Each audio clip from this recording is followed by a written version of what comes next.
Aloha. Well, tell you what, I'd like to tell you how I diagnose or kind of dissect a song. Here's what I would generally do. If you have a piano around, that's great too, but if you're using the ukulele, awesome. Said you play a little bit of bass as well as guitar, so I assume you have other instruments at the house as well.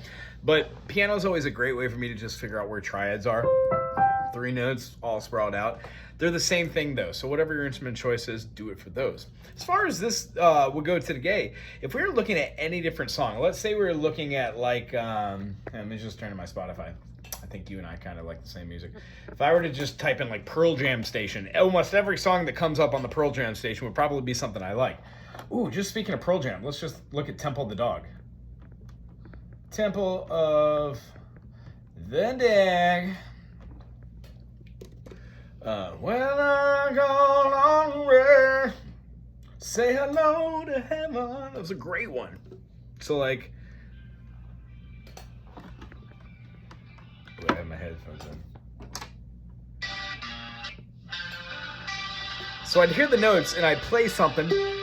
Well, turns out high G. 2 for 2 today with the G.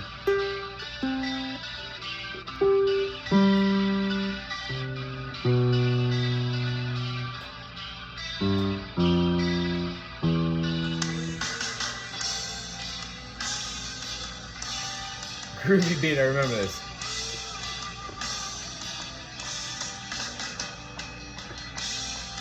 So that's a progression right there. So the way it would count it out is that first part, it has that.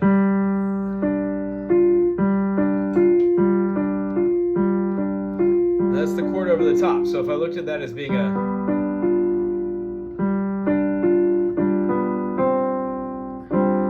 I would look at that as being a G7 sus. So we would have. Alright, I should play left-handed, sorry. So what is a G7 sus? Well, if we've got our G7, which is going to be this, we would put our finger down here and get that high C, or heck, just remove the finger there and get the low C, but make sure we have that high C up top there as well. So we have our G7 here.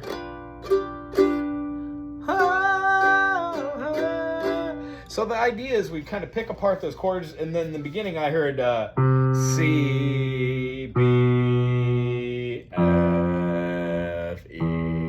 Now the thing that is apparent to me, but it might not be to you, is whenever we say like something like I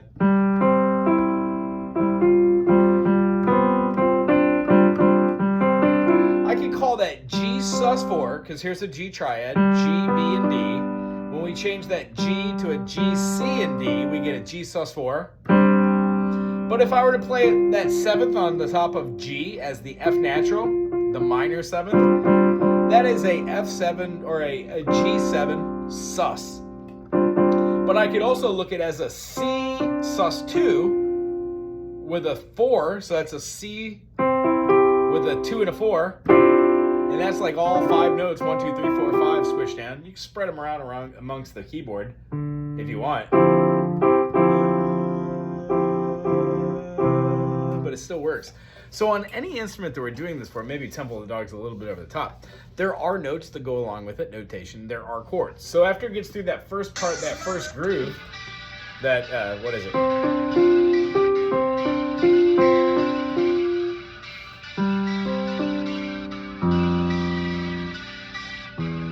It goes into a progression of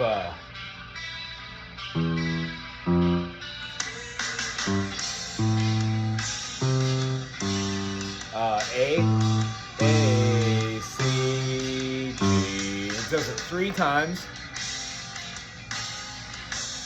and then it goes into the verse. So I would write those out and have the notation going down, saying I know exactly where that where was it, the A we could have down here or up here, and it's a whole third away. And it goes back to the open A. So a lot of fun that we can have through this is like picking out chord changes. Some of the music you get online, as you can tell, isn't right. But what I wanted to do is make sure we're on the same page, so you have the ability to do what we do in session. Just listen to a song and kind of pick out the notes for it. If I were just to type in something random like the Beatles, let's see here. Beatles, first song comes up is probably Here Comes the Sun, except that's a little too complicated. How about, I'll pick Abbey Road. And you know, some of the older music is kind of like that. It has things that are a little bit too hard. How about Polythene Pam?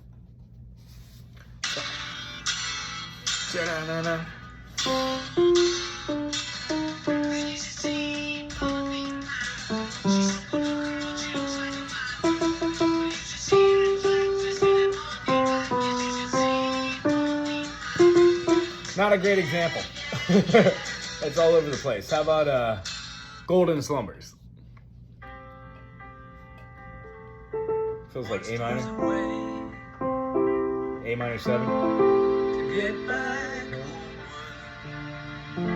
minor 7.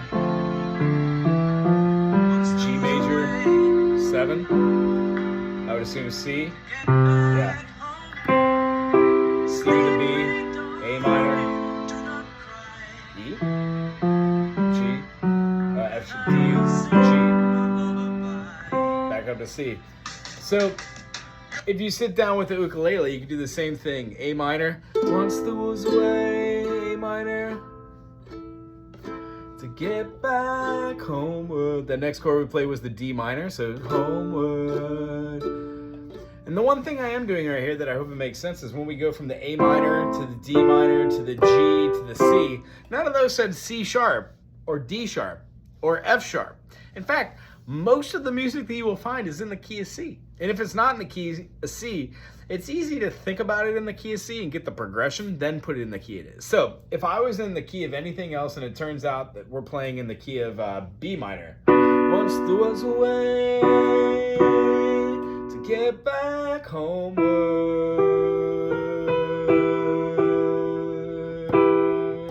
Once there was, what would it be, F sharp, A major, once there was a way. So I went up a whole step. All I was doing while I was thinking that was, well, if I was in the key of A minor or C major, no sharps, no flats, how would this sound if I was in a key that had 2 sharps or 2 flats? And that is B minor or D major. Once there was a way to get back homeward. Once there was a way to get back home. And the reason why I know it went from A to D is because the first time we did it, we did A minor, minor 6, and then we went to the minor 3rd, E minor. And then we went to the major 5, which is the G, and then we went to the major 1, which is C. So in this, if we modulated it to any key, let's do it in the key of G. The minor 6 would be E. Once there was a way, ooh, that's really high. G to B minor. Then we're gonna go to the 5 of G. So we got once there was a way, and then D is gonna go all the way up to A, or G, up to the 1. So the concept is if we could go through a pattern on one progression, no matter what key the song is originally, we could put it or modulate it into another. I hope you've been doing a little bit of work on that circle of fifths too.